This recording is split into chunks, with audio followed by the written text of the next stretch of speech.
I think social media activities have definitely had an influence on people's belief in vaccines. What we need to do is ensure that we are in environments where people are not only getting all their information from social media, but they're getting correct and accurate information about vaccines. There is an association between populism and negative sentiments towards vaccination. Populist parties, whether they're from the left or from the right, tend to have anti-vaccine views, or at least publish anti-vaccine content, particularly on social media. Platforms and companies have a duty in making sure that the users of their platforms are not being deliberately misled or manipulated. Both public and private sector agree that what we want to do is protect as many lives as possible.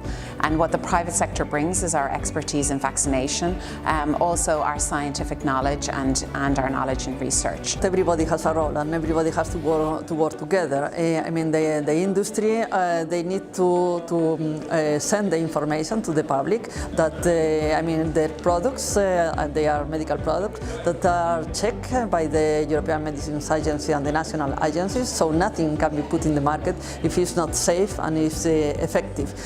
Media literacy, teaching people to be really critical thinkers and to understand how to process the information that they are constantly overwhelmed by, and an independent, strong independent media will also be very important things, I think, in the long term. I always try to make sure that I've got a range of voices. I want to talk to lots of people, or I want to see evidence from large studies that is published by reputable journals, that is peer-reviewed, and so on, so that you've got multiple levels of checks and balances on the sources of information. Information is important and we need to provide it, but it goes much deeper than that. And if we just give people information about vaccination, it's not going to solve anything. So we need to think about how we can rebuild trust, how we can sort of get people to trust the experts again, to trust this information.